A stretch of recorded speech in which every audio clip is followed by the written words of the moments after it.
themselves. And this involves bringing together reflections on practices of governance and management, as well as on partnerships, exactly these topics which Dwayne, you brought forward as topics for our conversation. So the webinar today seeks to explore experiences of our panelists and our audience on how such transformation can take place. And together with our panelists, we will do it by focusing on 3 topics, just to rehash it: university governance structures, mobilizing resources and capital for making things happen, and by focusing on convening and building communities and communities of practice. We trust that talking about the CP from the perspective of institutions of higher education will help us to strengthen our work, which is mostly done at the level of Switch Asia from the perspective of development. So through this webinar, we also bridge the potential gap between 2 conversations or 2 discourses, one which is happening in the science and research community, and another which is happening in the development community. So we hope to become closer and more effective while we talk about topics today. And the person who would set up a tone for this discussion is Professor Roger Petrie. He is a long-standing colleague. He's professor of philosophy at Luther College, and he's coordinator of the Regional Center of Expertise on Education for Sustainable Development in Saskatchewan and in Canada, at the University of Regina. He will deliver a short keynote to set up a stage for our discussion and conversation among ourselves and with the audience. Roger, the floor is yours. Well, good day, and I'm very pleased to be asked to give a short, I was told 10-minute reflection piece. As you say, I'm from Saskatchewan in Western Canada. I'm not actually at the university right now. It's 1 o'clock in the morning Saskatchewan time, so I'm actually speaking from home. I'm a philosopher by training and am delighted to speak about the role of institutes of higher education and the role they play in promoting resilient and sustainable systems of consumption and production. It was the philosopher Plato who set up one of the earliest higher education institutions, what he called the academy, over 2,400 years ago, that dedicated resources to the scholarly methods pioneered by his teacher Socrates. And this in turn put the ancient city of Athens on the map, as it were, transforming the Mediterranean and inspiring the modern university. This webinar today is all about the potential of higher education to again move us into a new, more sustainable society, a world of greater self-sufficiency and abundance. If it were only Plato's Academy in ancient Greece, that might not be enough reason to focus on higher education as a sector. But these transformations have occurred historically, not only in Athens, but more recently in the Middle Ages, where you had various colleges that pioneered new systems of administration in towns and cities throughout Europe, and of course, the scientific method pioneered in universities that resulted in new technologies that propelled the Industrial Revolution. But what is it about universities and colleges that enabled their earlier historic transformations? I always tell my first-year students that universities are very strange places that they likely will only fully understand near the end of their degrees. This peculiarity rests on specific features that we will explore together today. Importantly, we will look at 3 distinctive features of universities that provide this uniqueness. First, their governance structures, especially the freedoms of individual scholars that they enjoy within these settings. Secondly, their ability to mobilize a range of resources or capitals in times of resource constraints, and more specifically to deploy these towards needed innovations. And lastly, their role as conveners of communities to build new forms of social cohesion at local, regional, national, and global scales. Why should we look at governance of institutes of higher education? Governance of any organization reflects its underlying purposes and accountabilities, along with how it structures its roles to produce the benefits intended for its members. Interestingly, the famous Italian political theorist Niccolo Machiavelli argued that in times of crisis, organizations are invariably drawn to their original good starting points, and they ignore these at their peril. So, What is the good starting point of higher education? In modern terms, I would argue we would call it the investigator-driven pursuit of knowledge. Less technically, it is the ability of scholars to follow their curiosity wherever it takes them, to devote resources to what are seen as the best questions of the time. What does this mean? This means universities and colleges accumulate a great deal of knowledge that is often viewed as useless by those beyond its walls, yet knowledge that turns out to be very useful when the older systems are no longer working. Universities are also quite traditional, acting as repositories of knowledge through time. This preservation of knowledge is critical, as scholars do not know what knowledge and subjects might be important in the future. Though counterintuitive, scholars, I think, are also aware that it's frequently the older parts of the university that are central in pioneering new forms of scholarship. Higher education, then, has a wealth of knowledge needed for sustainable development. Sustainable development focuses on investing in neglected forms of capital, especially human capital and natural capital. As educators, universities invest daily in developing the human capital of our students. Universities, colleges, technical researchers have also amassed a wealth of knowledge about issues of poverty and vulnerability long before this became the central focus of sustainability. Similarly, universities embrace natural capital because it's our own living natural systems, whether forests, grasslands, oceans, that not only inspire curiosity. My own university is situated in an urban park, for example, but also provide models for solving complex problems. The biological knowledge universities have amassed is vital in understanding our ecological limits and constructively addressing the pressing ecological crisis facing our communities.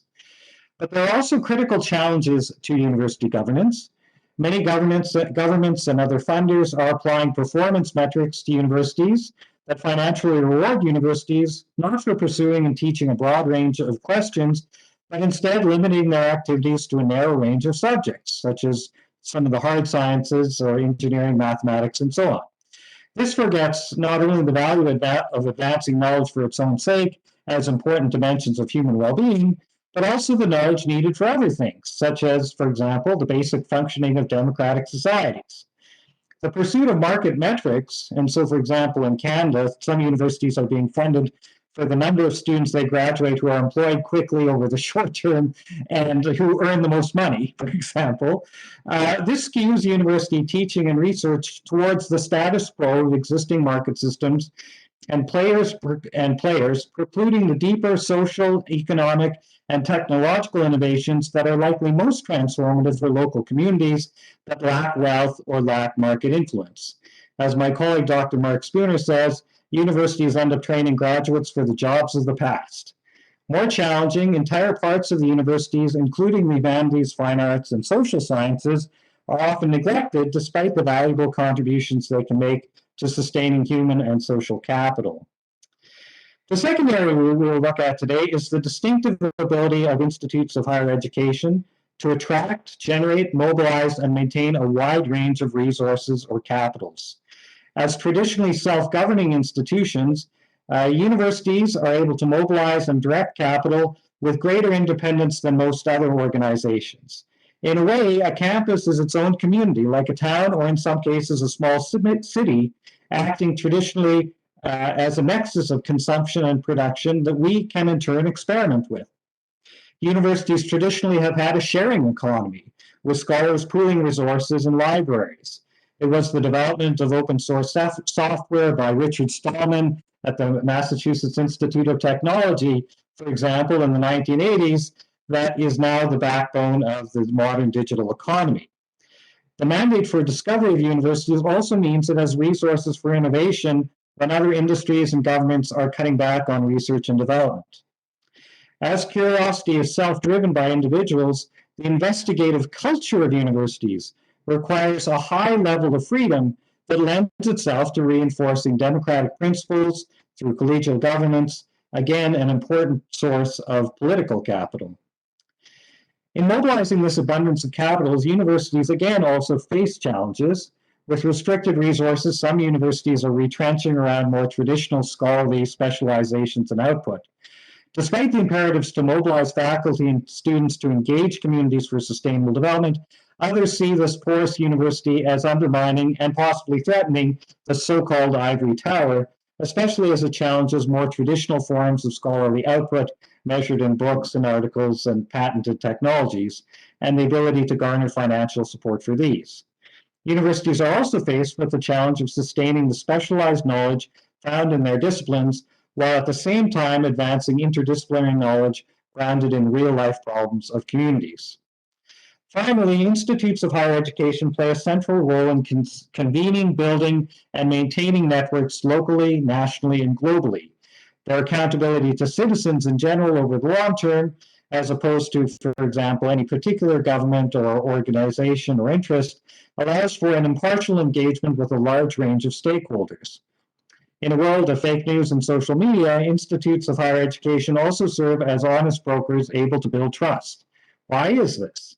Well, a professor and a student's scholarly livelihood is built on their reputation, which requires following accepted scholarly methods and the evidence they produce. Unlike other occupations, fabrication of data and other evidence to support one's views is fatal to a scholar's career. Educational institutions are also designed for transmission of knowledge, whether in classrooms, common areas, or through traditional publications and digital platforms. So universities already have existing spaces to act as conveners. Yet despite this potential, institutes of higher education also face challenges engaging communities. Many professors and students come from elsewhere and are not connected to the local community in which their university is situated. This leaves them potentially unaware of the local and regional problems to which their expertise might be put. Scholars may also be reluctant to speak in a public environment that does not appreciate the rational standards and methods employed within universities. Many of the historic advances in knowledge have also occurred because academics have been in control of the process of discovery, determining the problem, choosing an appropriate way to answer the problem, and designing experiments and technologies under controlled conditions. The sustainability problems facing communities, however, are complex and interrelated, occurring under conditions of rapid change and uncertainty. This requires professors and students to let go of tightly controlled processes and instead empower community members to be scholars in their own right, with traditional academics acting as facilitators and participants. So, having set out some of the strengths and challenges in each of these three areas, I look forward to our upcoming discussion, especially the practical insights and examples of my colleagues, showing the tangible roles higher education can play in moving to more sustainable consumption and production systems, while also addressing the obstacles we clearly do face.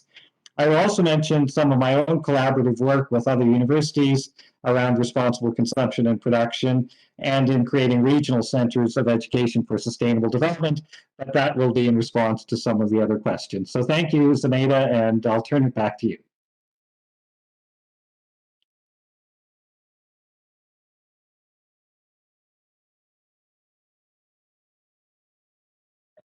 You're muted. Okay, thank you very much, Roger. Perfect introduction for our discussion, and that is a good point for me to bring on board all of our panelists. So I will just ask you one by one to quickly talk about what type of organizations you are working for, what is the role of your organization and knowledge creation and dissemination system, particularly in the area of sustainable consumption and production. And while you speak about that, so you have expected this question of introduction, of course, may I just put a question inspired by some opening lines of Roger? And this question would be, in a current situation of crisis, which we often describe as a triple planetary crisis, which is concerned climate change, biodiversity, waste, excessive waste generation and loss of resources.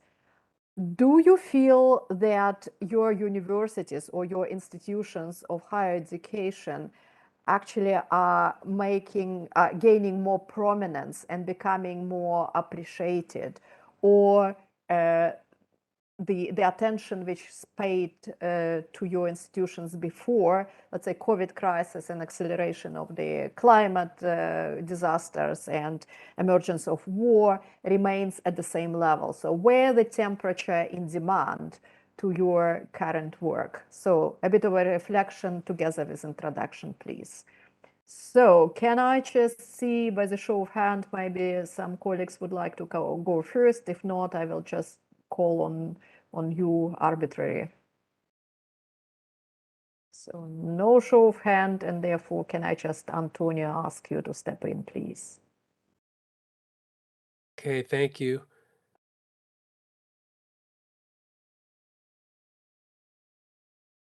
So I thank you so much for inviting me, and Sada in particular, who's an ex-student of mine and a wonderful scholar, and I'm very happy to participate.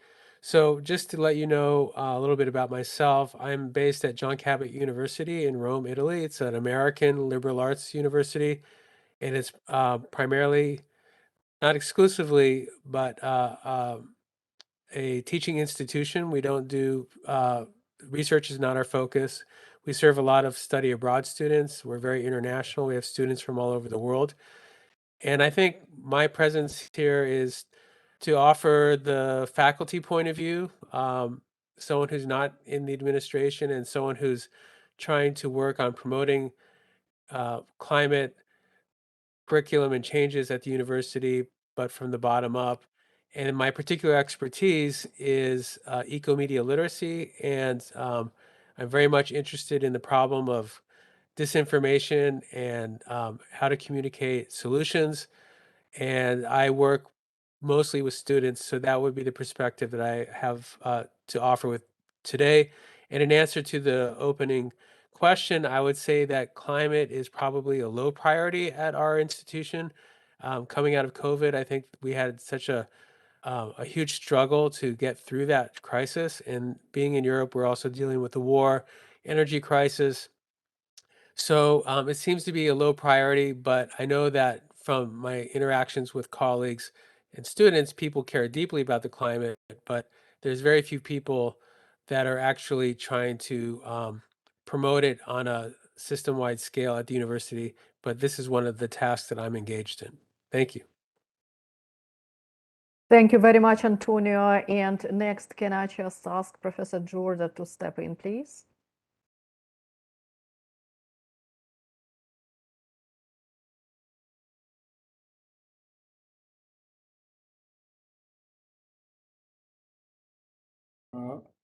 Thank you, Junaida. It's my pleasure to be present here. And I'm Professor Ashikur Rahman Juardar. I'm a teacher of the Department of Architecture, Bangladesh University of Engineering and Technology. At the same time, I'm an architect, and my specialization is on environment, health, and safety. So I work on these three fields. Previously, I worked with Switch Asia SCP facilities for a particular project as a national expert. And in particular, for today's webinar, I'm an additional director of my institution of Quality Assurance Cell. So the work of this cell is to actually improve the overall quality of the institution. We try to engage our all kind of stakeholders like students, teachers, parents, committee members, and all together. And the main goal is to make the operation of the university more smooth and more high quality level. In addition to that, I have performed a couple of duties before, like I'm the chairman of Green Architecture Cell in BUET. So as an architect, I do design of the building, of green buildings. At the same time, I also do research on green buildings. I'm a principal investigator of some research funded by UK and also BUET. I have previous experience to work with international organizations like ILO and World Bank. So for today's webinar, I think as a teacher and also an architect, I feel more comfortable to do research. At the same time, I want to see the implementation of my research. For university teachers, we have lots of ideas in our mind that for any crisis, we have lots of ideas, but how these ideas will come true, that's the main challenge for the university teachers. Because if I have hundred of ideas, it is not possible for me to test hundred of ideas. If I make it shortlisted, even I need support. So for today's webinar, I found there are three major issues that we will discuss. That is the university governance. So we need support from the governors. We want to attract generating and mobilizing capital. So we need capital as well to implement our ideas, and convening and building communities. So if we want to engage the communities, we have to work together in implementing the project, because see is believing.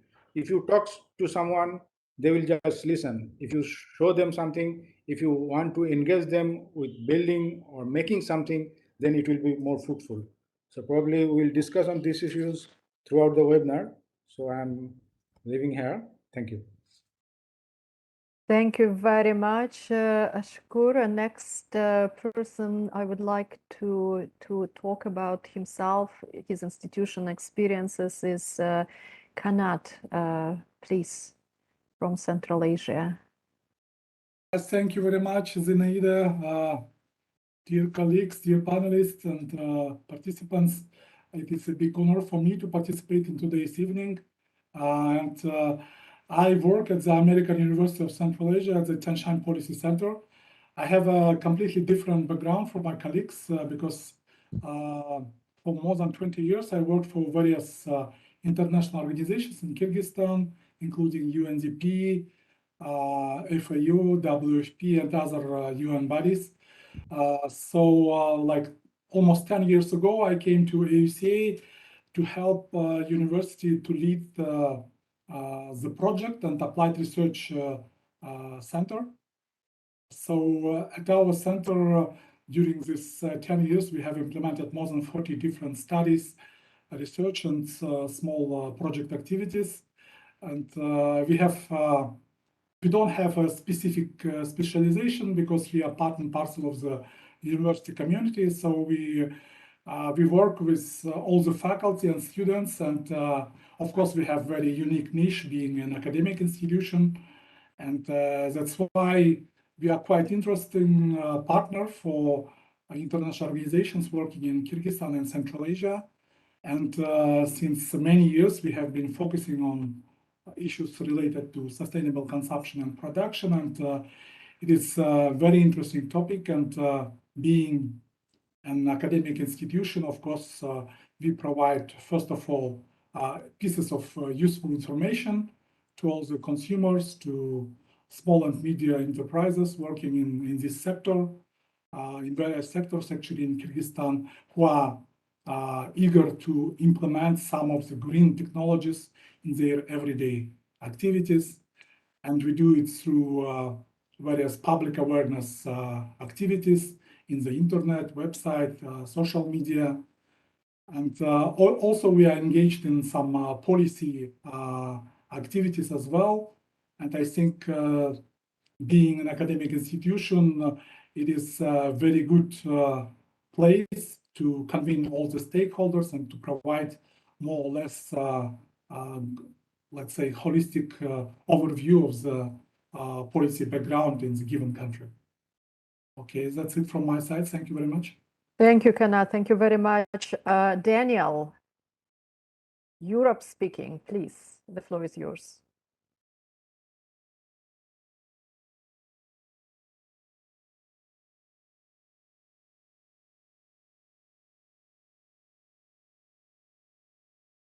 Daniel, if you are talking, then you are muted.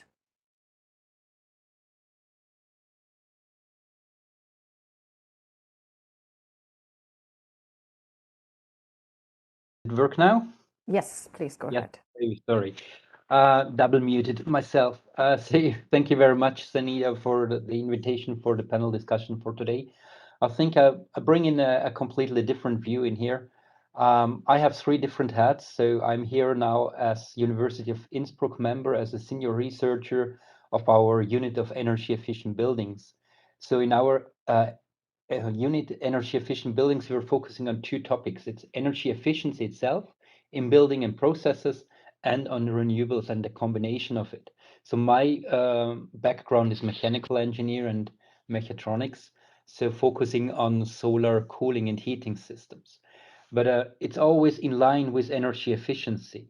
So following approach, reducing demands, and then coming in with renewable energies to, in the end, find a efficient economic system for a purpose of in the building or in the processes. So I'm engaged in parallel to university in my private company, a consulting company, doing also building technologies and renewables, and also following a social enterprise, Twiga, Sunfruits, doing turnkey solutions for agro-food conservation processes. So bringing all this together is what we need to do, and showing our community the demos, and implementing what we are teaching, what we are doing in research. So I have the pleasure to run, as the University of Innsbruck, one of the grant programs within Switch Asia. So it's building energy efficiency in Nepal.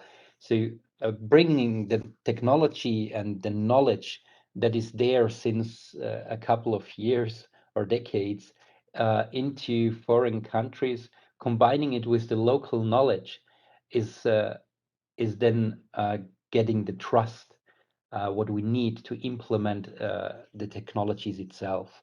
So if you're asking me about the change of the current situation and how we see that, yes, it's changing dramatically, and renewables and energy efficiency is getting more and more important.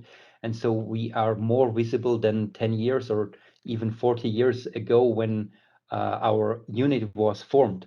So it is a critical issue and a very important topic nowadays, and we're happy to support here. So that's me. Thank you. Thank you very much, Daniel. And what we can see, colleagues, we have quite an interesting panel today. So we have a philosopher, architect, social media specialist, development specialist, and mechanical engineer. So it's quite a spread, which allows us to speak about quite a range of activities. And of course, it's very justifiable because sustainable consumption and production and its effective implementation would require quite a range of aspects to be brought together, and which traditionally were sort of compartmentalized by development trajectory. So that's a lucky chance for us to have you all. And let us start with the topic of university governance and management. And let me again recall, Roger, a reference from your introductory talk that quite often with all call for innovation and for transformation within the society and within the universities, the areas, the old structures which are called for the old structures are standing on the way of this kind of transformation. You specifically mentioned, for example, the assessment market-driven or market-inspired assessment grids for the personnel, for the researchers, for educators within the university, which may or may not work towards desired transformation. So can I just put to our panelists one more general question and one specific one? So the general question would be really, are there emergence of very different management and governance practices which would facilitate different kinds of innovation and transformation within the university, and which would result in different ways of acting towards the society. So is anything changing in general, or is there intention to change? And one of the sub-questions, do you see this change at the level of specific policies at the university? For example, do your university or any other universities which you know about do, for example, the procurement policy better?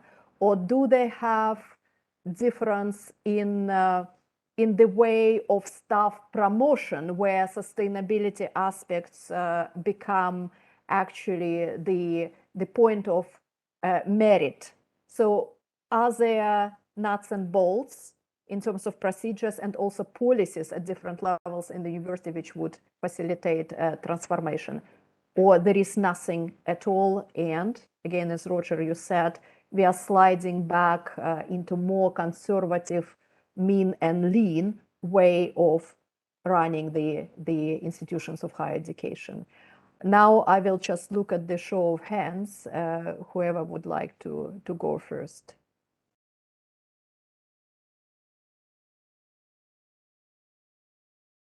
Roger, please.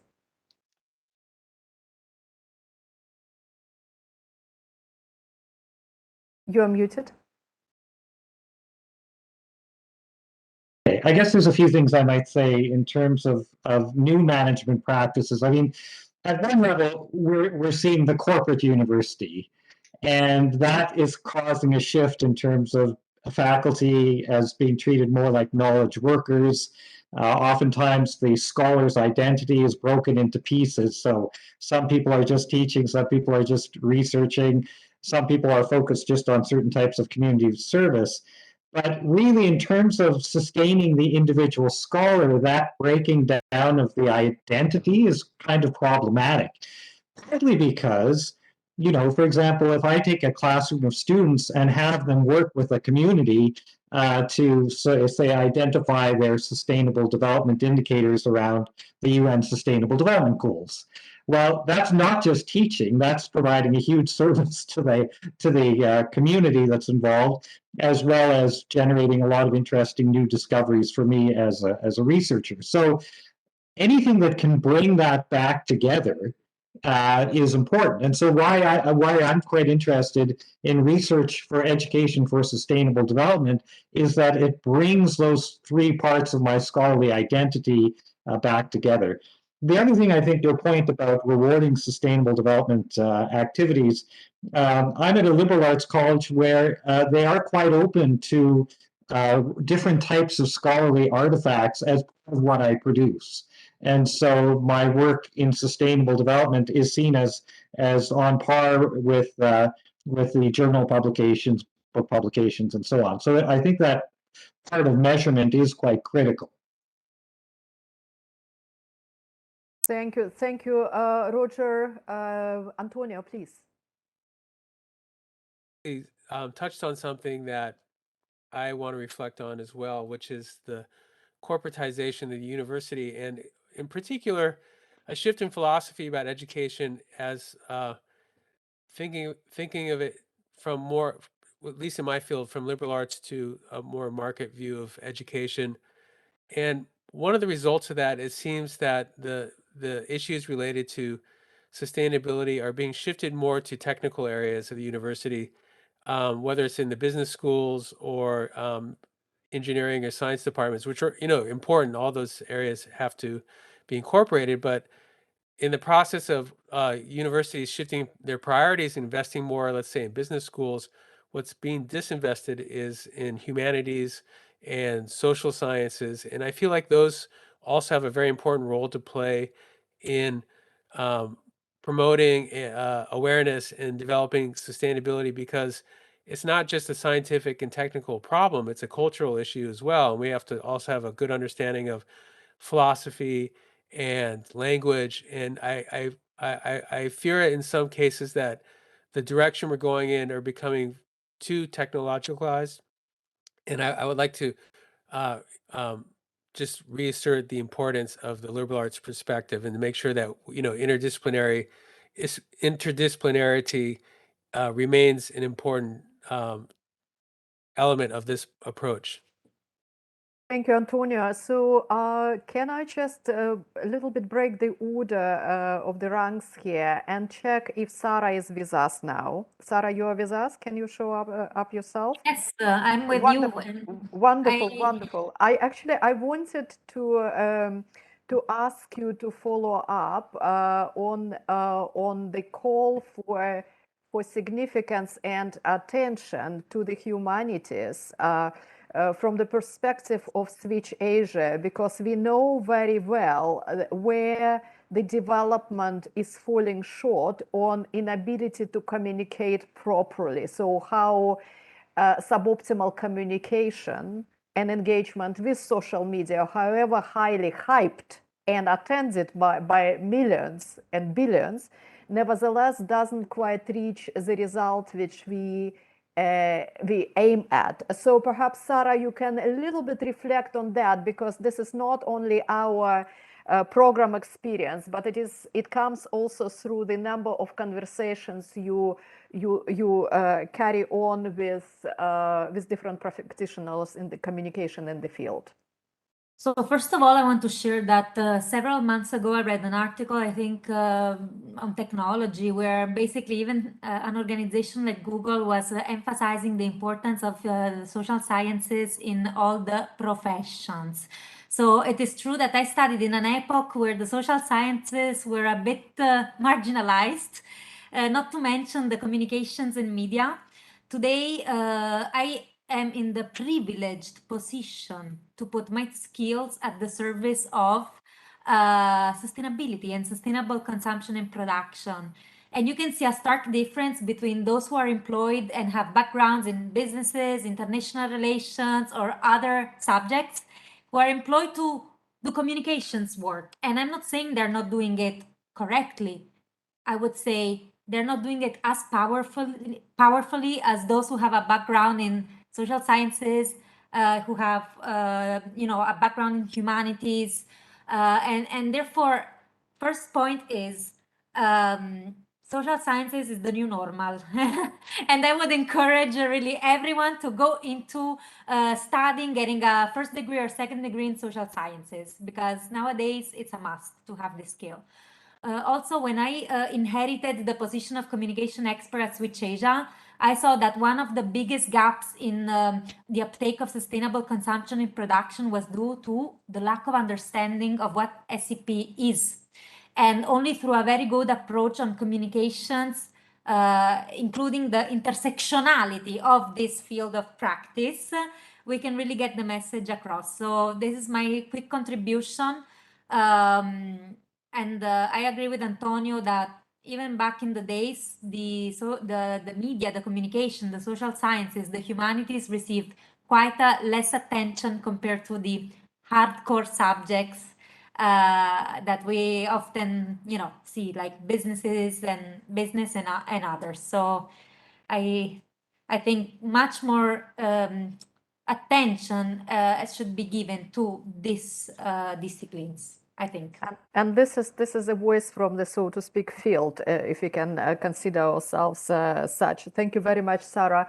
And now we are back to people who are more kind of belong to somewhere, I would say, in between of the engineering sciences and social sciences. All three remaining speakers, I think, sit by the nature of their education or by the nature of their activity somewhere in between or on two chairs. Ashikur, please. Thank you. Actually, I would like to throw a question to my colleagues that I feel that I'm a technical person, I'm an architect. So when I do some work, I always need some support from my colleagues who are both in technical field and both also from social science and other fields, because if I want to make it more successful. So as a university, most of the teachers want to do research, or some teaching university will focus on teaching as well. But we have very few people who are both expert in communication, teaching, research, or everything what we need for a successful project. So my question is whether the universities should employ teachers, those who have those skills, or we should make kind of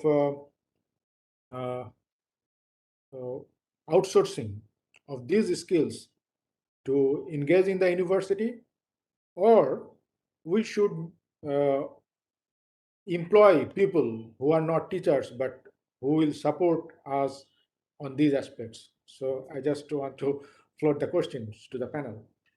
What a good question. I would allow actually maybe Kanat and Daniel to answer it together with your introduction first, and then of course anybody can step in to reflect on the hard challenge of integrating of different sets of skills for the greatest impact. Please, Daniel or Kanat, who would like to go ahead first?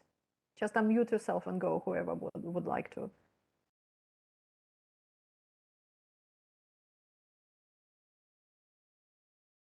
You want me to call on you, Daniel, please. Sure.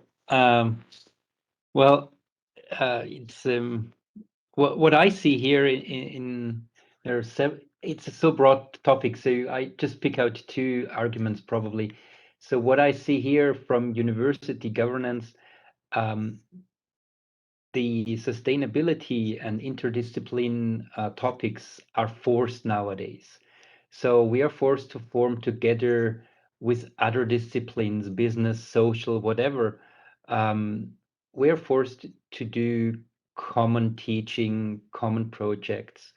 And it's becoming more and more, but slowly, step by step, and more in, let's say, on local level, in teaching and small projects.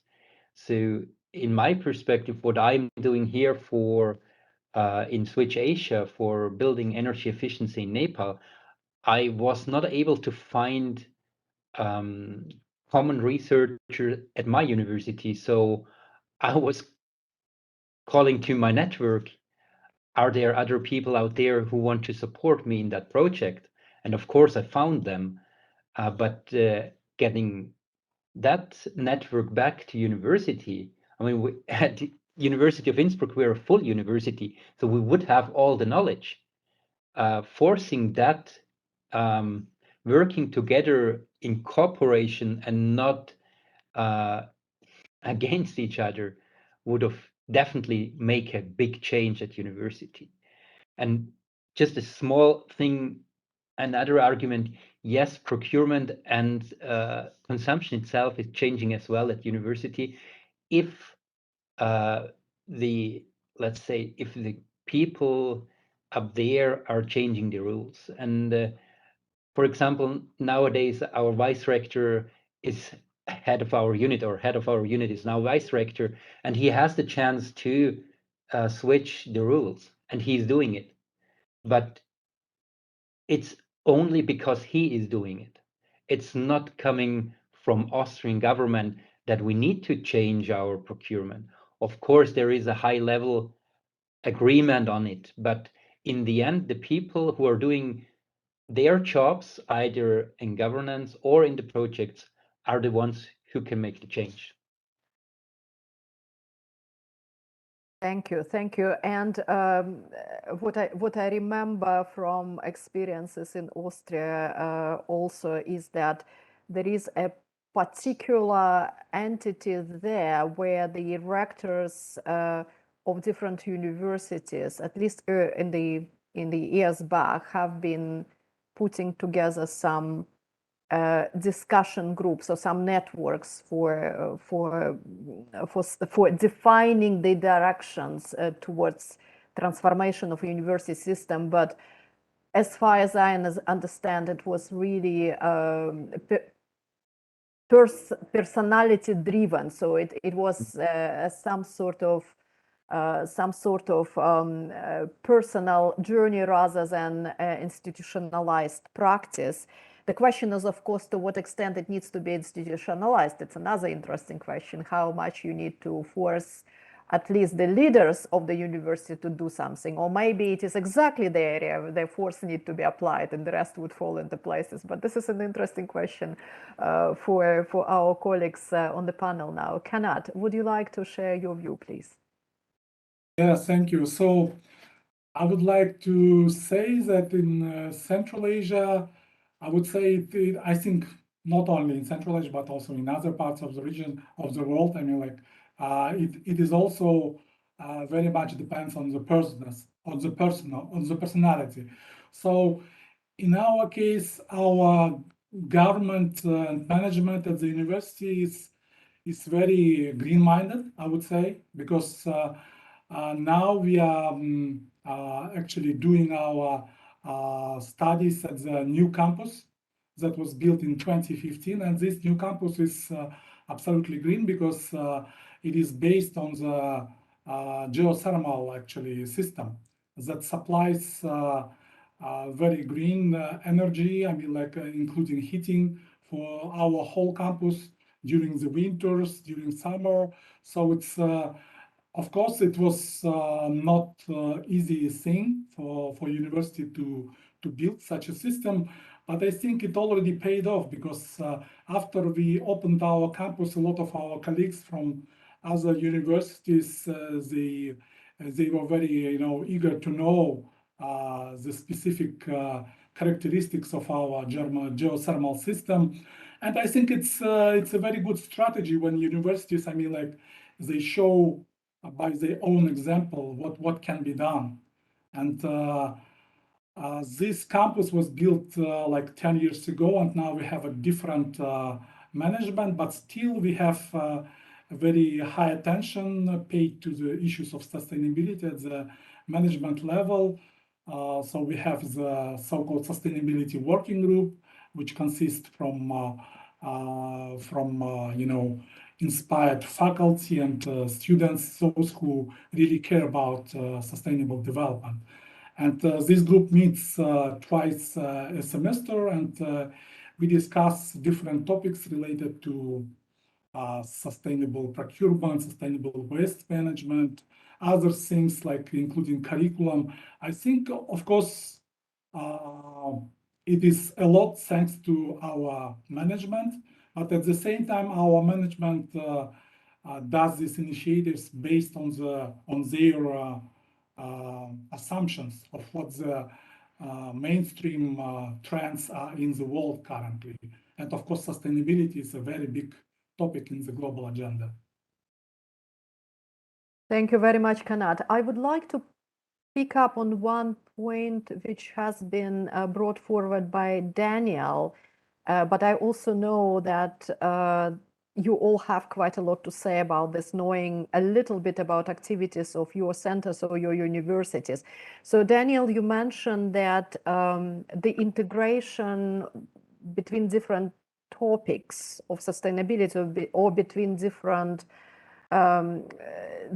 areas of knowledge is happening through the joint projects across the faculties or across the discipline.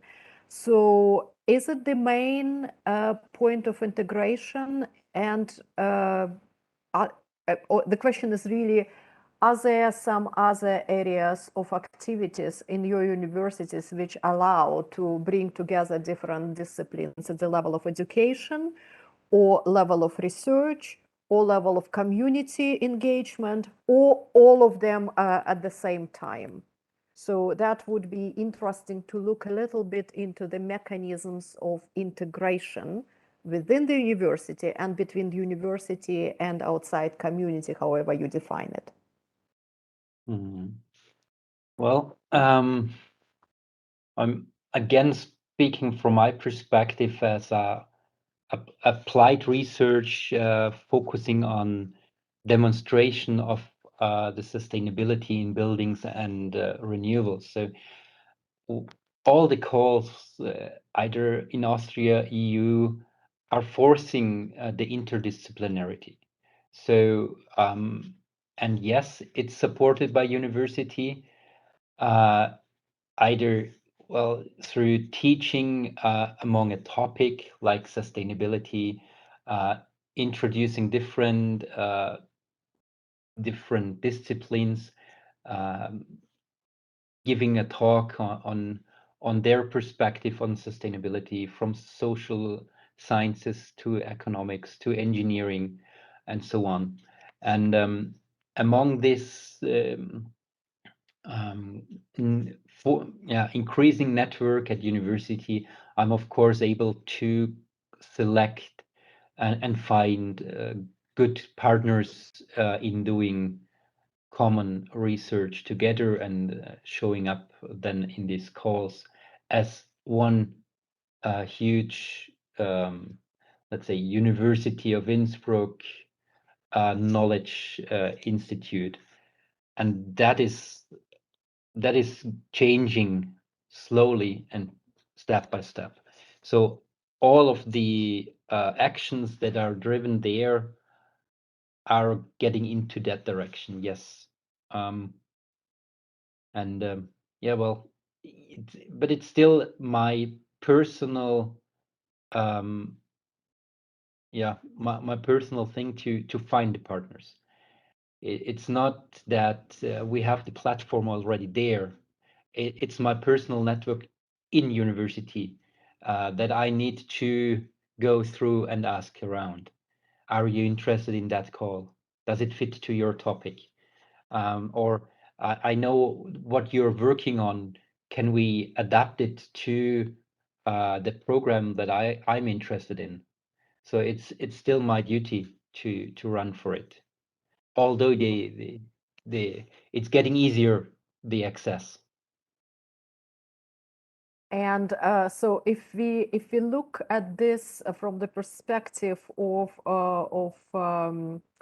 more teaching, so I could see Ashkur, your hand. Let me just first throw the ball to Antonio. Because I was quite interested in the point which you were making, that you see yourself mostly as a teacher and curriculum development specialist, while Daniel speaks about integration through research and sort of mobilizing people and knowledge of different people through personal research connections. So how would it work from the perspective of the integration at the level of education and curriculum development in your area?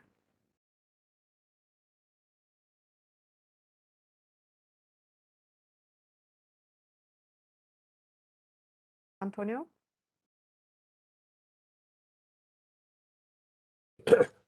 So my one comment I wanted to make was that I think that in Northern Europe, there's a lot of innovations going on in universities that are not the same as taking place at other institutions. And I think that a lot of us are looking for inspiration from Northern European universities. But the thing I wanted to say is, I agree with everyone. That seems to be a common thread that people have to. It often depends on personalities and motivated individuals. And in the case of like my university, I teach media and the environment. But if I were not there, those classes wouldn't exist. And these are very important fields that need to be developed. But it takes the will of an individual to put forward the proposal for the curriculum, to get it developed, to get it on the books, and then to offer to teach the classes. And then if it catches on, then perhaps the university would be more interested in developing it and investing. But it really takes so much effort on the part of the individual, unless you're in a situation where the government has, good policies that are supporting changes in institutions. So everyone, I think, has the experiences are going to be very mixed depending on what environment they're working in. One other point I just want to make is that I think students have a very important role in putting pressure on institutions. I think in many cases, curriculum does not get developed until there's a lot of pressure coming up from students. That was the case with gender studies, for example, that was coming from students. And I think that they have an important influence that I don't want to neglect the sort of the bottom up approach. And of course, we have to acknowledge the youth climate movement as keeping the climate on the top agenda of policy.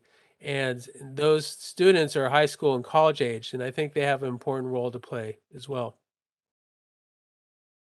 Thank you. Thank you very much. Ashikuru? I'll talk in a different way that university teachers are usually think. Sometimes we, the universities, are trapped within the tradition because traditionally we are thinking or we feel comfortable to do research and teaching. And you will find that in most of the universities' vision and mission, the ultimate goal is to contribute to the society. And now if we think about that university as a kind of industry, that industry have some product, we have also have some product, the product is the students, and we think that we'll make the student and they will contribute to the society. Alternatively, if we think that we can directly contribute to the society, in that case, what we need to link with the societies. And university should not be the only place for the scholars, but also for the expert of other field. So now what we do that Daniel says that when we do some research, we do some collaboration, and the most of the time we collaborate with also the researcher. We engage some junior researcher like research associate or assistant who actually do communication on behalf of us. But if we want to go to the top level or for top success, we need the people who are getting or working top in this communication field. For example, a reporter or even management people, they can do this in more better. So what I found that when we do kind of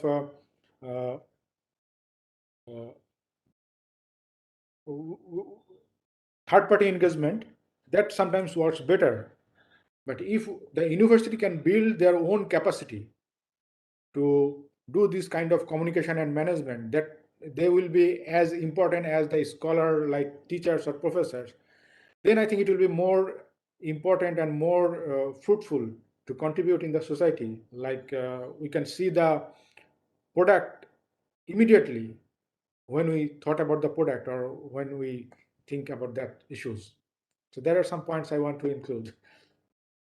Thank you, Ashikur. I think, Antonio, your job is cut also for training universities on the way to communicate effectively as well. So it's another stretch of your activities there. Roger, can I just start with you in putting us on driving the discussion about important fuel, so to speak, for making the necessary transformation and action in attention to sustainable development and sustainable consumption and production. Can we speak about resources? And the question is, how institutions of higher education able to attract or mobilize capital in a way which is not available to other institutions? What is so specific about that? You already mentioned this in your opening remarks, so perhaps you can elaborate on this as a principle, as well as maybe speak a little bit about University of Regina. How has it been happening? Because I know it's been happening and it took some time. And interestingly, so what happened at what point? So a little bit of a story from your experience also would be very much appreciated, please. Sure. And I think your point about stories is actually very important, because what we're really interested in to create the enabling conditions that allow people to contribute their different resources to sustainability initiatives really requires a shift in culture within organizations, which again brings in that humanities and social sciences, because people are motivated by stories, right? People are motivated by success stories, which often are not told within university campuses unless you've got some system which, publicly advertises or, rewards those types of things. And so for our perspective, for a mid-sized university where I'm from, volunteerism is actually critical. right? And volunteerism, because the kinds of sustainability initiatives, we don't really know. There's so much uncertainty around them. It requires a lot of small contributions from a lot of different players to bring them together to start working on something. And then as you pioneer that project, then you can put larger scale resources into it.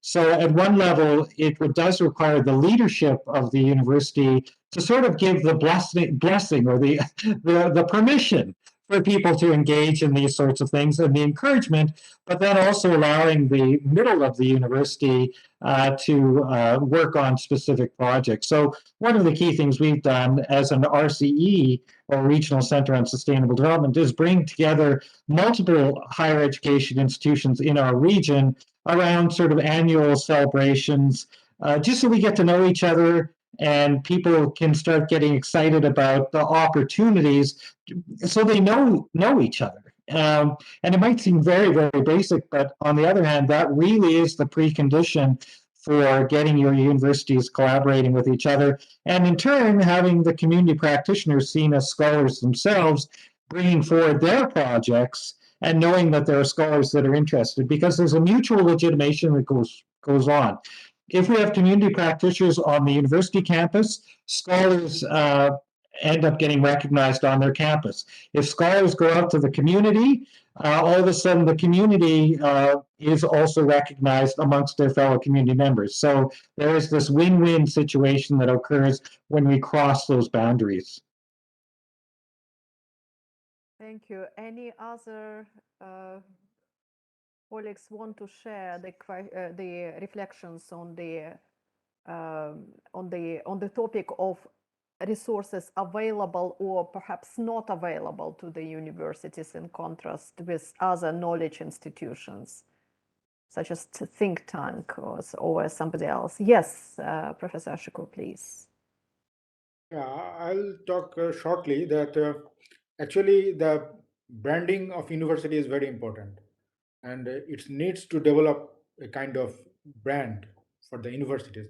It usually don't take overnight, so you will not get to develop your brand overnight, but it will take time, and that's why tradition is very important.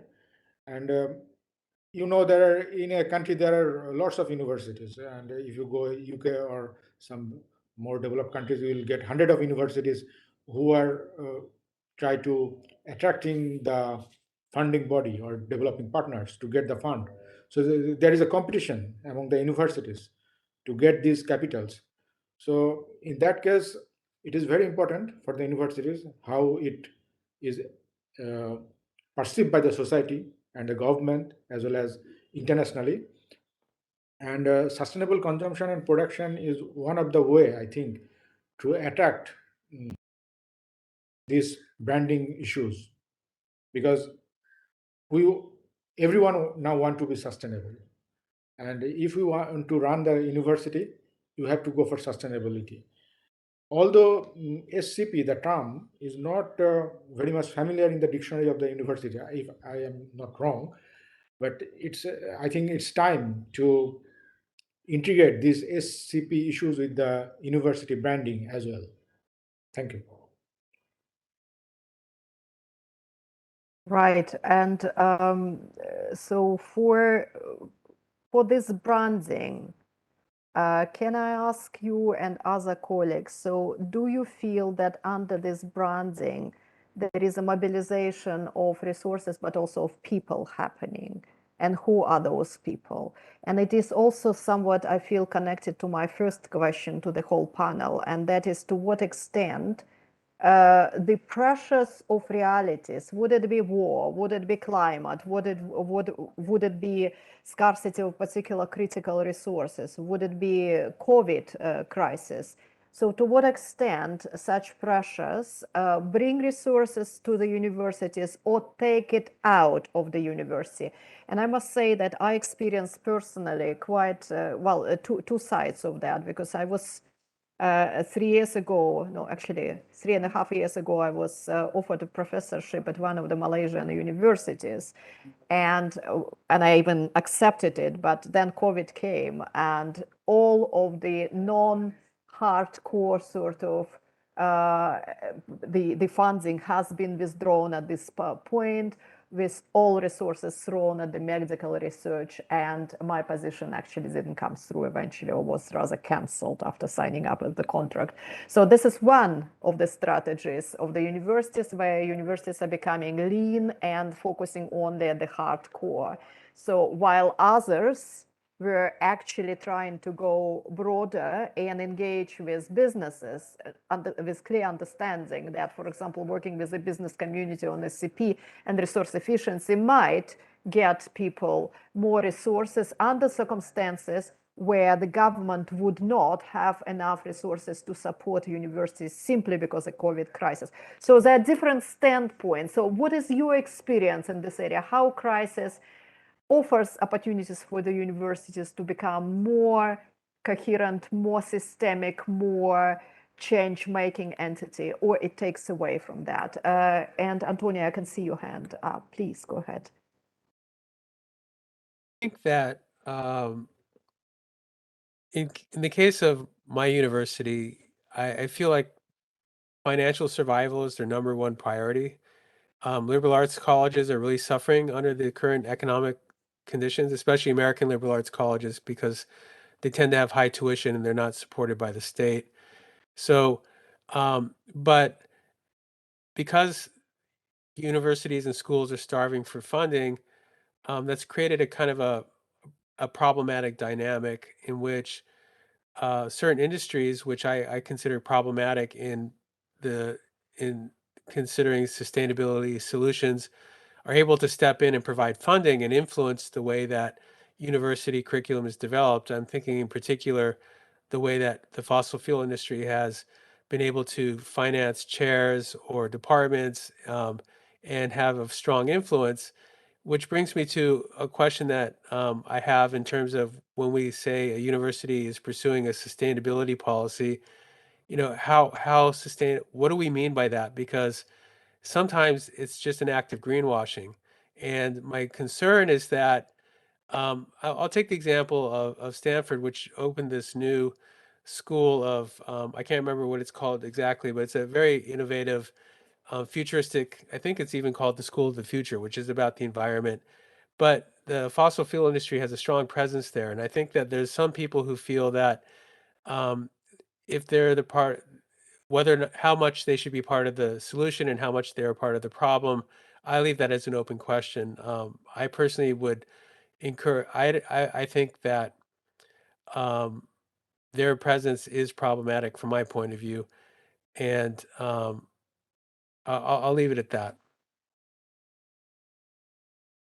Very good point. So you're bringing the question of power in this whole relationship. So perhaps it's something could be commented by the colleagues. Kanat, please go ahead.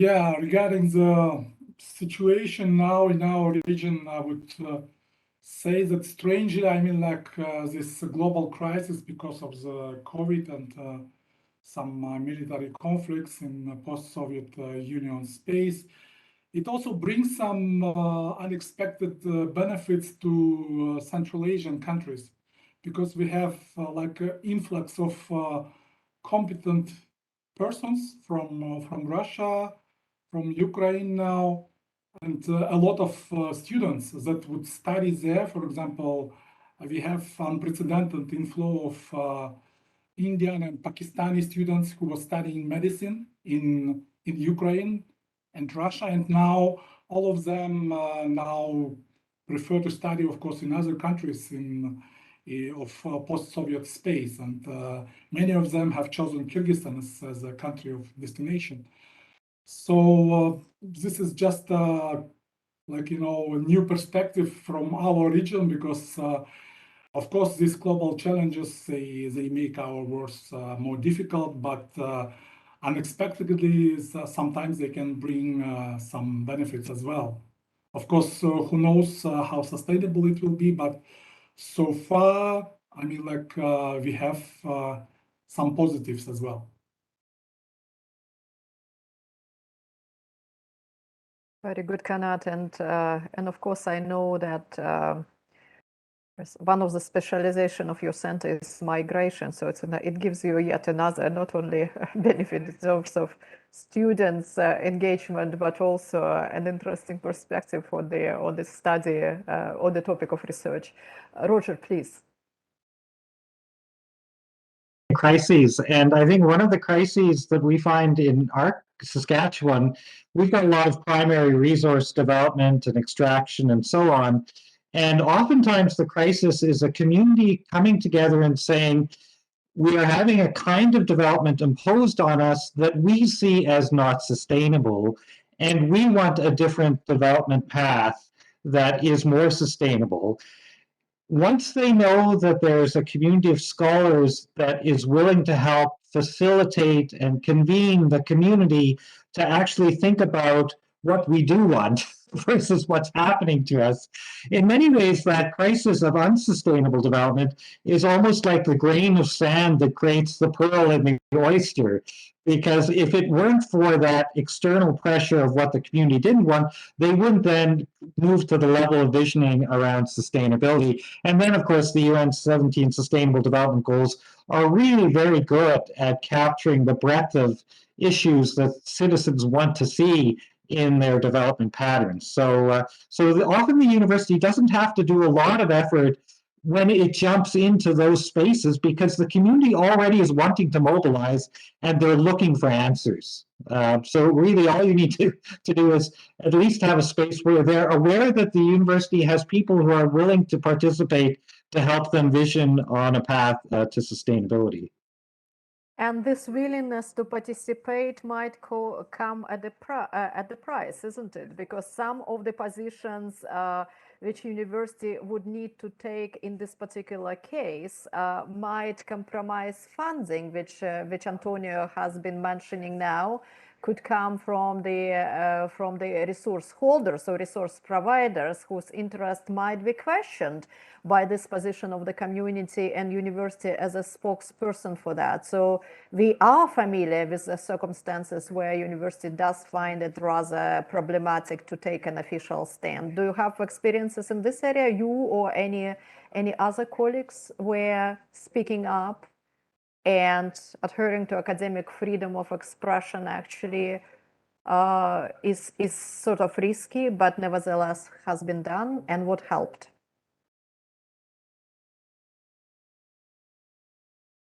Yes, please, Ashkur. I will talk about two issues. The first one is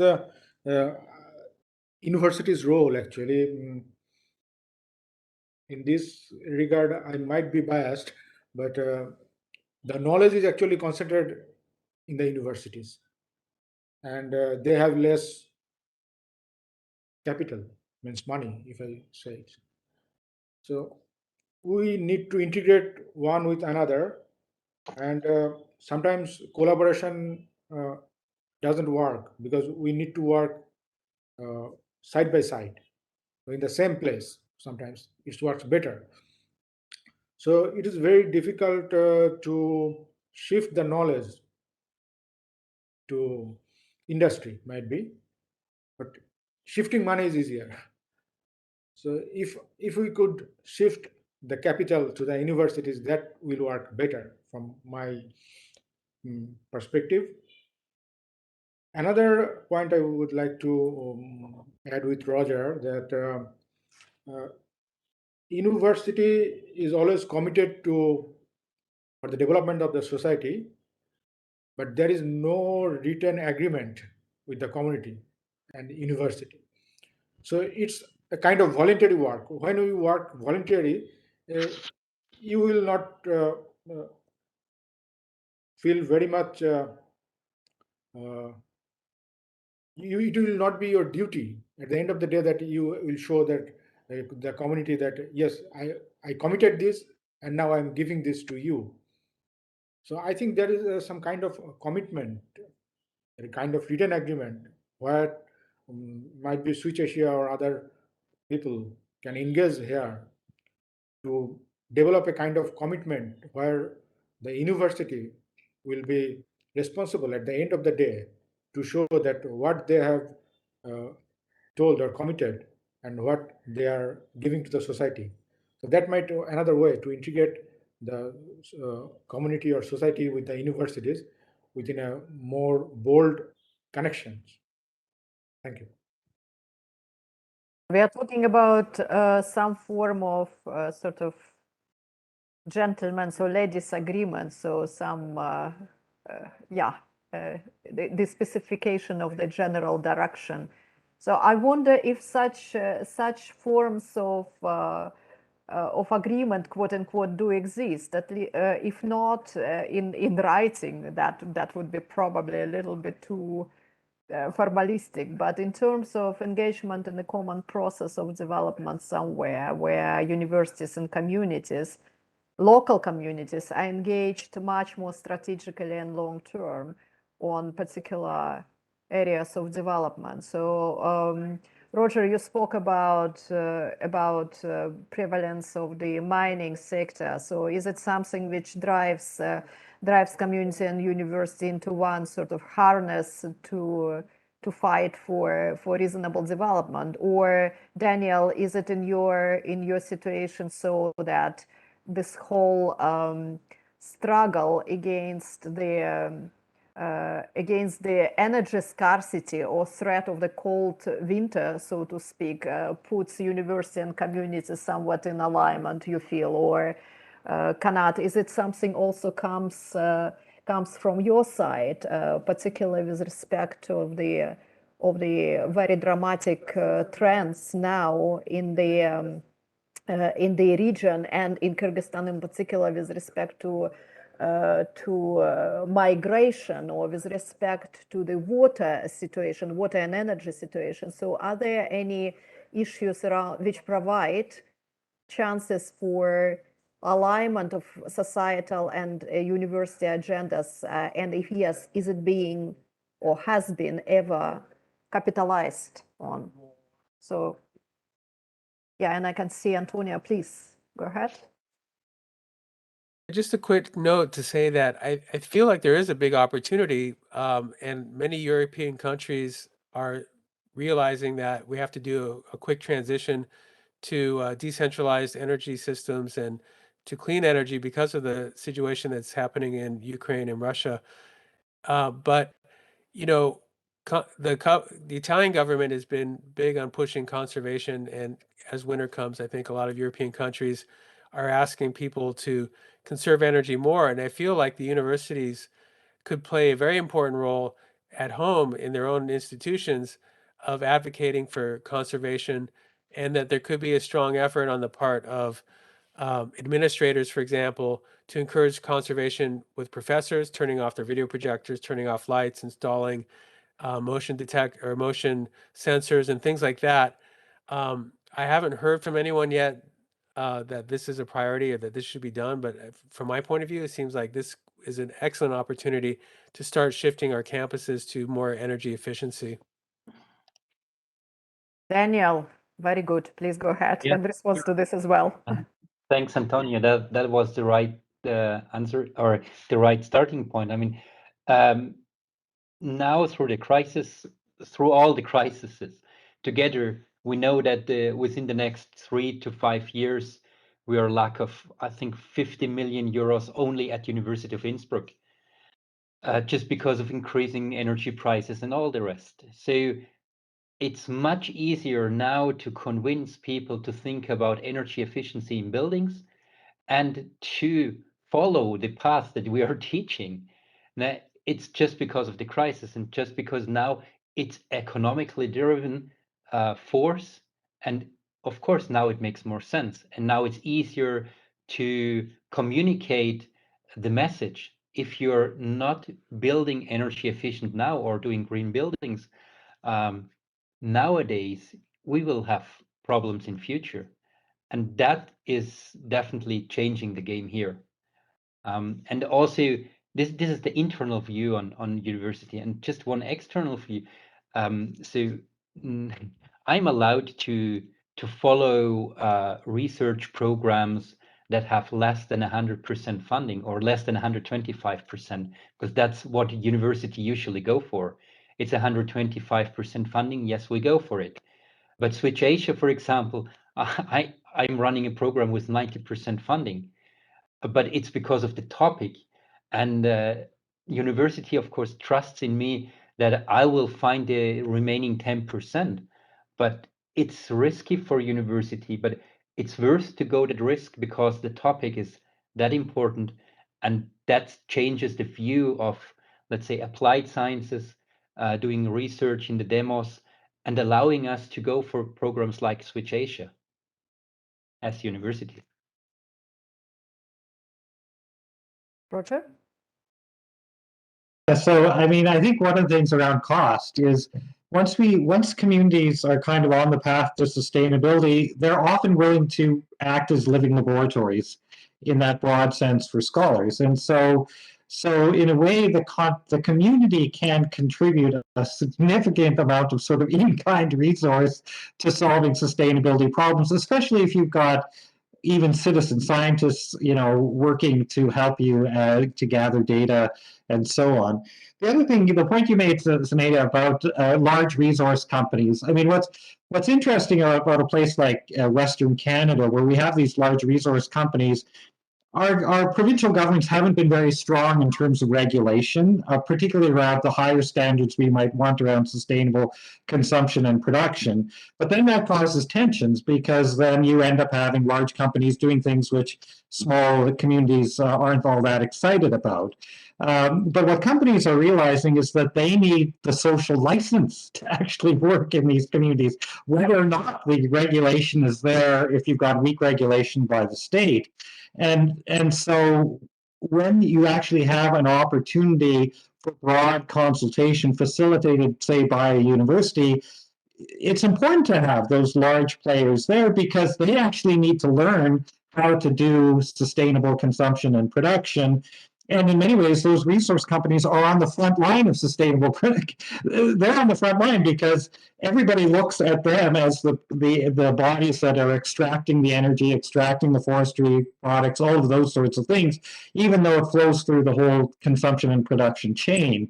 And so in many ways, I think places that have those tensions probably have a lot of opportunity to innovate, because the pressure is not only on the university, the pressure is on those companies. So. Absolutely agree. And it appears to be that this whole process of or distance between invention, innovation, and implementation is being dramatically shortened nowadays by simply demand, and not only from the side of the sort of goodness of the sustainability, whilst taken in an abstract way, but really quite dramatically accelerated pace of different disasters around us, and also companies' own interest to sustain themselves for the sake of having license to operate, or simply because they're very keen to acquire new modalities of operation or new technologies which are locally emerging. Absolutely. So the space is being the time is being really shortened and accelerated. Ashikur, please. Here I would actually add two terms.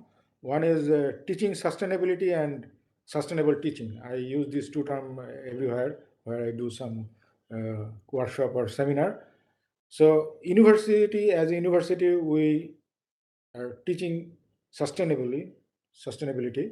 Our students are taught about that. They are knowledgeable at that. But the question is this teaching sustainable? So are they contain the knowledge when they are going back to the society?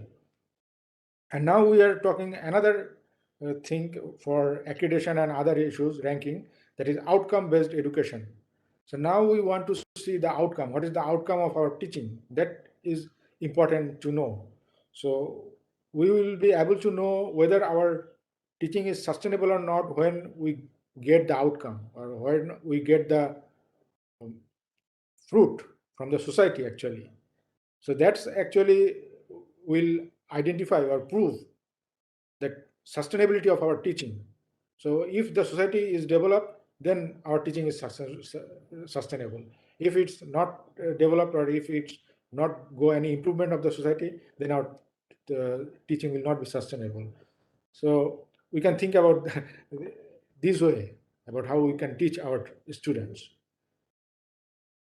Excellent point. Excellent point. And before, well, we progress to the final topic and speak about partnerships and engagement with the communities, local communities, or broader communities, broader understood communities. Let me just encourage our listeners also to come in and put your questions either in the chat, or please raise your hand whenever you have some point to make or something to ask, and our facilitators would see your hand and bring you into this conversation. There is really no need to become extremely formal on that at this point. So with this invitation, let me just bring the last topic, as I mentioned, on convening on the side of the higher education institutions and building communities and communities of practice. And the question to our panelists is this experience of mobilizing capital in service to local communities or to own countries somehow gives institutions of higher education more credentials, more trust from the society, and potentially also resources? So do you feel that institutions of higher education are already becoming increasingly visible as supporters of the communities and the society, and therefore much more respectful institutional members of the society?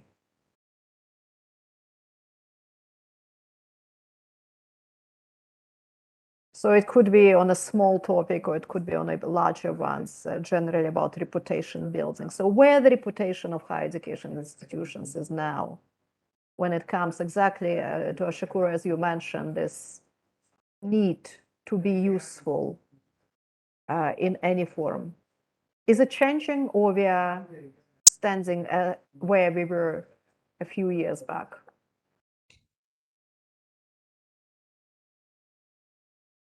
Any quick reaction? Yeah, Ashikur, please.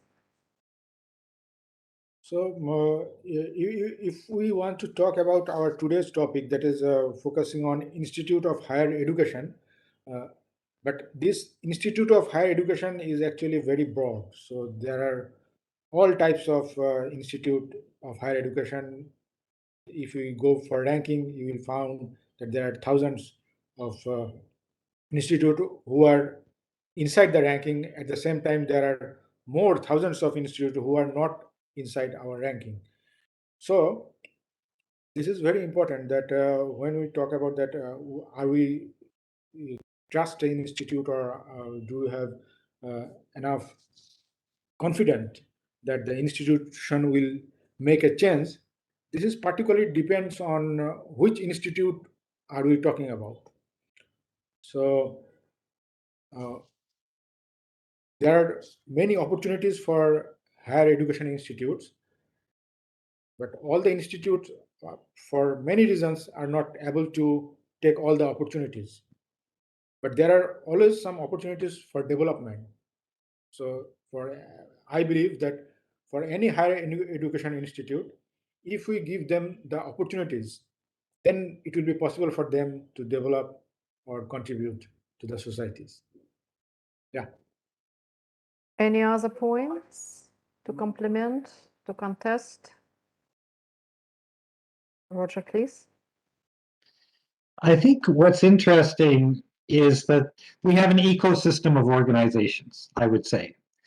And when we have sort of business as usual, when we've got normal states of affairs, most of us individual citizens, we're really not aware of the sort of deeper functionalities until we end up in a space where things are happening in an unusual way. So, for example, we've got the experience of sort of authoritarian governments happening around the world.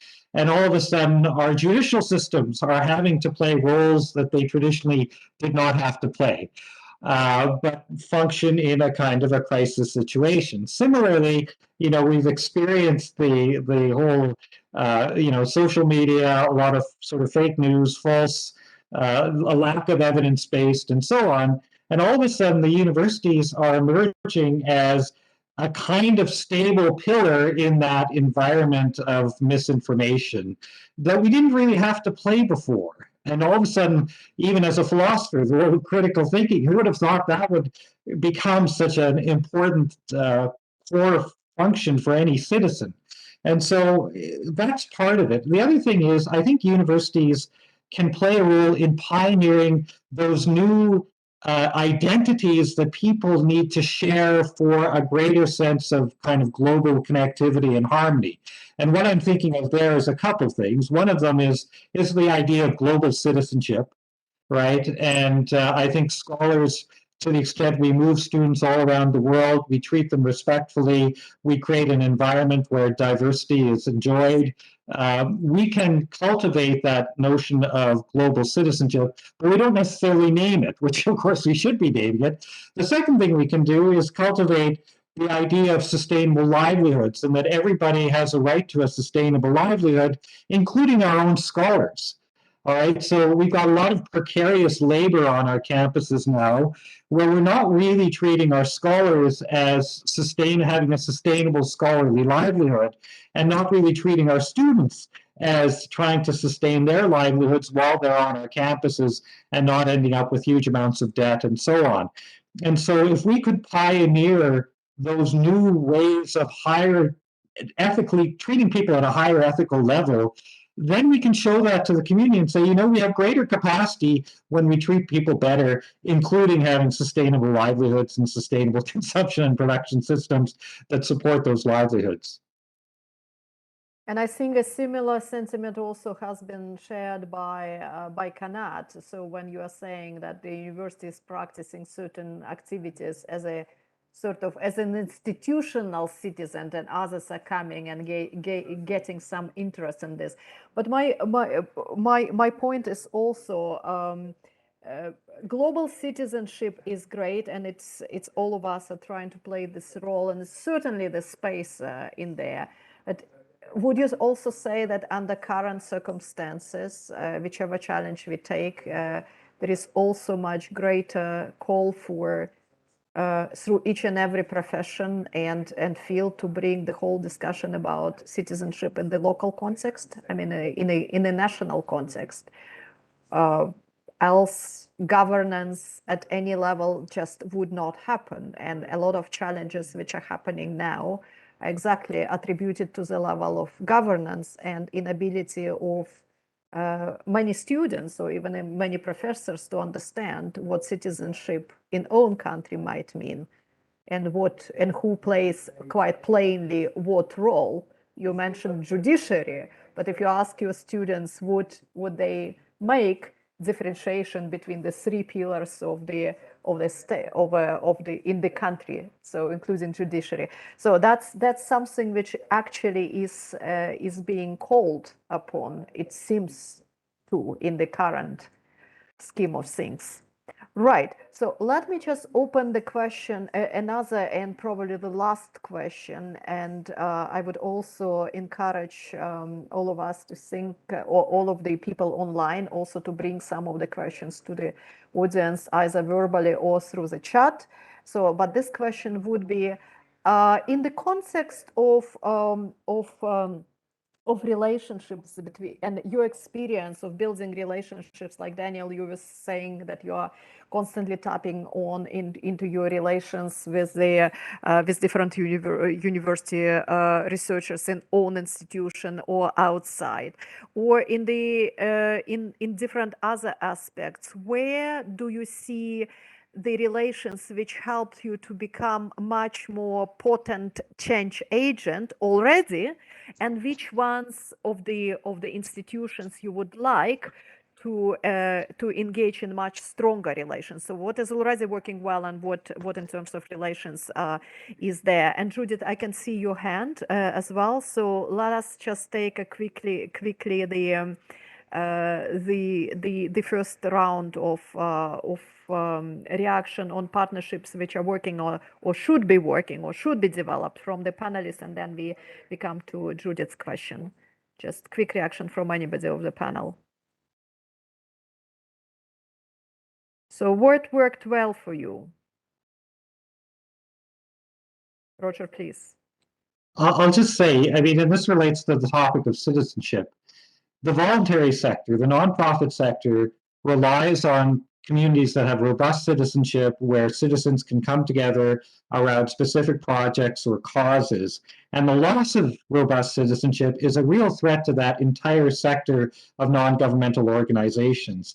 And so my own college has a nonprofit and voluntary sector studies network to directly engage that entire sector with our university. And that sector is pretty critical if we think about the environmental service, the human service agencies, the environmental NGOs in promoting sustainable development. So we've had a very productive relationship forming with that sector, partly because the undermining of citizenship actually undermines that whole sector. Right. So really in NGO, but do you also, and this is something which is connecting this conversation to experience of Antonia. So do you find it difficult to facilitate the conversation between the university and the NGOs or some civil society organizations? So is there any differences in discourses, or by now you already learned how to do it? And I'm also interested in, Antonia's, your perception as specialist in communication and social media. So are there any challenges and difference in languages and discourses? And also, Judith, potentially this question can also be put also to you. Roger first, and then Antonia, and then Judith, please. I think what needs to happen, especially around sustainable consumption and production, is a lot of nonprofits or voluntary sector organizations have a cause, of course, that they organize around, but they don't necessarily see that cause as part of the larger sustainable development sort of agenda. And scholars, I think, can play a role in facilitating that sustainability conversation, and also to point out that the nonprofit sector has a whole way of mobilizing consumption and production that's quite different from a traditional market way of doing it. So it's really elevating the picture so that the sector sees itself as part of a larger agenda for sustainable consumption and production and sustainable development more generally. But not kind of obscuring it with a terminology which might sort of dilute the responsibilities and the topic, isn't it? It's always the case. And that's why the sustainable development goals are great, because they're so specific. The targets, the voluntary sector, they get the sustainable development goals. Perfect. Antonio, something from you on this. So when we think of community, for me, the stable population, this is going to be a contradiction, but the main group that I have contact with is students. And that's to me, the main community that I engage with. However, the challenge with students is that they're transitory. So you might get a good group of students that have great energy and they work on stuff, and then they graduate and then you have to kind of start over again.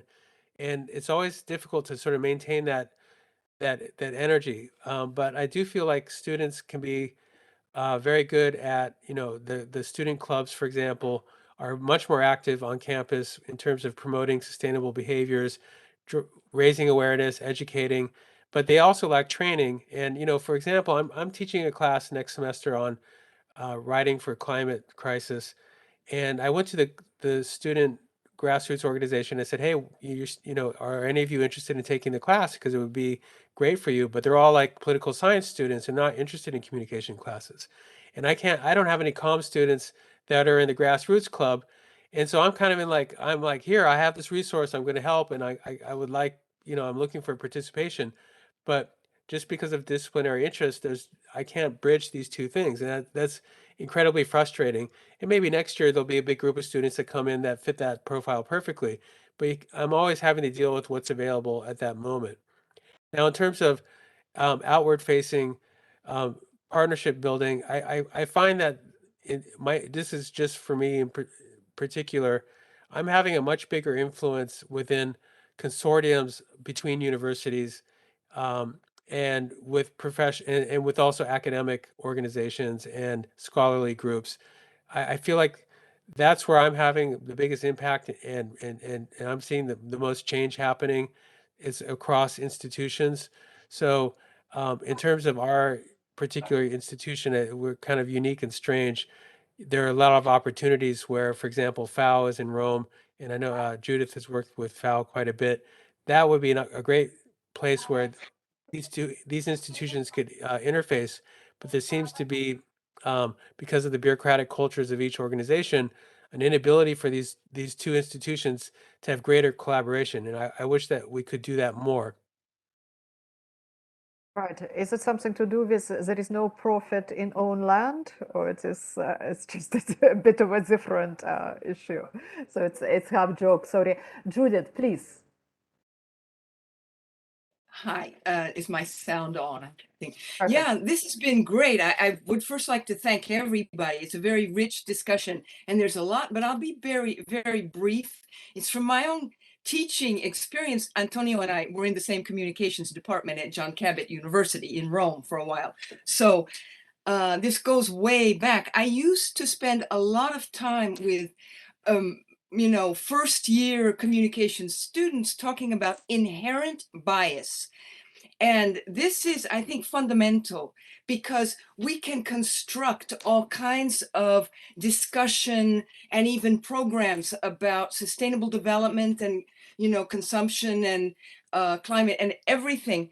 But it's having the individual student, all of us actually, everybody on the earth, recognizing these invisible and unspoken biases that come with our culture, how we were raised. It's not to eradicate these biases. It's not a bad thing. It's to recognize them. And that sometimes that does block our ability even just to talk to other people. And you've all touched on this in that second part about top-down power structures. This is a huge inherent bias. There are even whole cultures. What is Western society? That's an inherent bias. And it changes the way we interact, even with the best intentions. And so that's all. I just really put that out there on the table. And that, I just wanted to, Antonio, you have said so many things that really resonate about, literacy.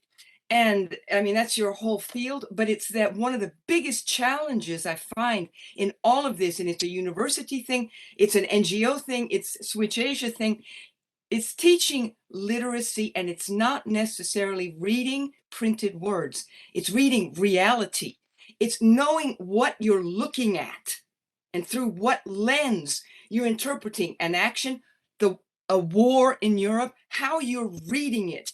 We let ourselves be seduced by media stories about reality, whereas we need to focus on teaching critical analysis. I'll end it there.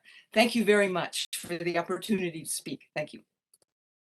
Thank you, Judith. And I think it's a very good important point about biases, and they are quite a challenge for us to facilitate change, particularly when we are working with, and in our capacity of Switch Asia, we are working a lot with very powerful individuals, and the fact that they would somehow also need to learn with us and co-create with us, and where biases about, well, let's say this overconfidence bias and some others are particularly prevalent. So, and we have to deal with this somehow in a bit more systematic way. I think Antonio and Judith, you gave us already a couple of good ideas for actions development, but we need to find perhaps a very good way of doing it rather than recording your lectures and putting it somewhere on the website, which is of a little bit limited use if they're void of the live interaction. So, but great ideas, colleagues. We are close to our end time, and my suggestion is to do the following. So I would ask each of the panelists to spend 30 seconds of your time to pick up one or two takeaways, major interesting striking points from this conversation, or perhaps something you noted or liked, or where you see the connection, or maybe something which we missed and need to bring into our next conversation, starting with tomorrow's one. So any takeaways, learnings, 30 seconds each before we close this very enriching session. Antonio, please. Yeah, and I'll use this as an opportunity to follow up on what Judith was commenting on, and she went to the heart of, I think, what I care deeply about, which is media literacy. But I think that one of the, in terms of inherent biases, one of the things I've been exploring is this issue of climate silence. And why don't people talk about solving the climate crisis? And part of it is because we're all attached to the status quo. And it's important to acknowledge and to deconstruct what we mean by the status quo, because I think that's one of the biggest inhibitors to change. And I would certainly encourage all educators and institutions to think about to what extent is our educational system embedded in the status quo. And when I mean status quo, I really mean the fossil fuel status quo. So which creates the existence for all of us, this web seminar, all the plastics, everything that we use in order to get to work and to do our daily activities are dependent on this. So I think we have to go to the deep level of discussion of our dependence on this status quo and to what extent we're willing to change. Thank you. Professor Shakur? Ted Roger? Please, Shakur, please go ahead. I think we can discuss one issue more because due to the limitation of time, that is risk-taking of the universities. University, from my opinion, is not a very good campus for taking risk, but you know that no risk, no gain. But university have to take some risks. So I think when we sit next time, maybe we can discuss about more on these issues, that how much risk university can take and what's the capacity of the universities for taking some kind of risk. Thank you. I promise to bring this topic tomorrow during the webinar, so it would be very appropriate. Thank you. Roger, you are next.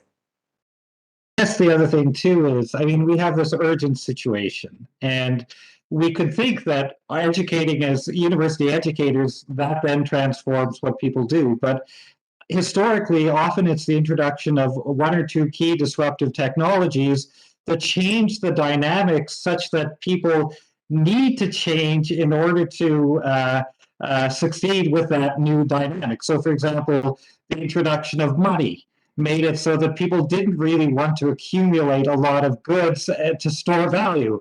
It completely transformed everything. Similarly, I think open source sharing of software changed everything. I'm excited about if universities could pioneer whole new ways of sharing equipment with them internally, but also with their broader communities, where we really had this notion of autonomous sharing equipment, which would change the system so that we weren't constantly trying to accumulate more and more productive capacity. We're actually sharing that capacity. So I think that's key. The other thing I would just say, in terms of self-discovery, as universities, but also as individuals that get past our inherent bias, we do that by encountering others. And doing that around projects is one of the best ways to do that. Lastly, a pitch for the humanities. the idea of the critical analysis of text that came with the early humanist scholars. It's still there in the humanities. Now we have to see the world as text, and we need to transform our ability to see the world using a lot of the same skills that the early humanist scholars did when they were analyzing ancient texts. Yeah, and not well, careful reading in broad sense without really hiding behind the sort of schabloons as often is being done, and this in fact dilutes the whole discourse of sustainability and particularly climate change. So think about nice things. So all of us citizens are consumers, and all of us are supposed to consume differently. So yes, but some supposed to consume differently, slightly more than other, right? Isn't it? So Kanat or Daniel, who goes first? Sure. Okay. Happy to go first. So my takeaway is we should take our freedom that we have. Every one of us has some freedom to work with different topics inside our universities, inside our world. So what I take with me is if we go to the next projects, to the next calls, I will take a good mixture of this research, education, engagement of communities with me, and try to bring that into the new projects that will come up. And so that will create a possible environment to enlarge sustainability in different ways. And that's my takeaway for today. Thanks. Brilliant. Kanat. Okay, yeah. So I just wanted to share with you the insight from a recent meetings that we had with other academic institutions in Kyrgyzstan. So within the frames of Switch Asia project, we have developed a model on sustainable consumption and production for integration into the one of the local universities curriculum. And during this conference, where we convened other institutions of higher education in Kyrgyzstan, they expressed their readiness to take up this SCP into their activities, into their teaching module, but they really lack the learning materials. They lack some trainings to conduct this and to develop, first of all, these modules of aimed at sustainable consumption and production, and to integrate it into their teaching activities. So I think it would be very good to support universities, because of course universities are at the forefront of the knowledge dissemination, but sometimes universities themselves need some support, because SCP topic is relatively new, and of course not every university has already ready materials to provide to students and to faculty themselves. So this is my piece. Thank you very much, Kanat. Thank you very much, everybody. So it is our quick wrap up now.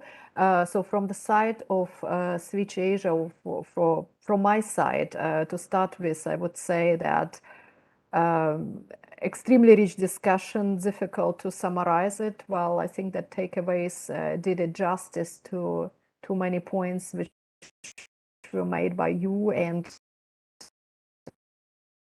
some others. So for me, it is quite important to see that there are some clear spaces for universities to increase its influence and its impact for a variety of reasons. As you say, there are risks, there are disruptive risks, and there are disruptive actions which are called upon. So with a more risk-taking as an attitude behind, and creation of new technologies, new practices, new ways of doing much more careful analytical and critical analytical work needs to be done on the side of the researcher, but in a very co-engaged way with the communities and communities of practice outside of local communities.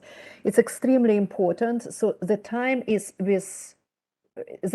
ours, but time might not be with us. So they're quite quick transformation is needed. And of course, very big thanks to all of you for hinting about possible interesting opportunities of engagement. Antonia, thank you for inviting WellSwitch to your classes. So we need to explore that for sure. So we'll see how to do it. And we would like to create our quote-unquote classes for the Switch Asia community, where your expertise and expertise of others would serve a great role. With this, thank you very much to the panelists. Big thank to our listeners which are with us now, and more will be later when this record is being shared. And with this, may I just turn the word to Sarah for final announcement and thanks. Sarah, please.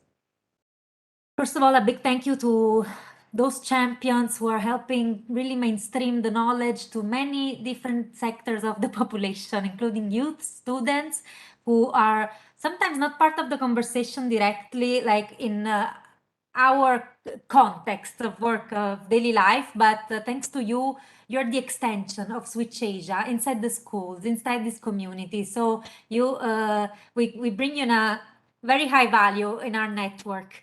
Another thing is that today we collected some key quotes from all the panelists. So feel free to share them on Facebook, on Twitter, and keep following us. Tomorrow we have the final webinar of the consumption series. Also, knowledge institutions will be joining. This will be the key focus. So share the news among your networks. Thank you again. And Dwayne, I know you're with us. Thanks for organizing and coordinating this webinar. These are our final remarks. We're ready to close the session. Once again, we really enjoyed having you with us. Thank you very much.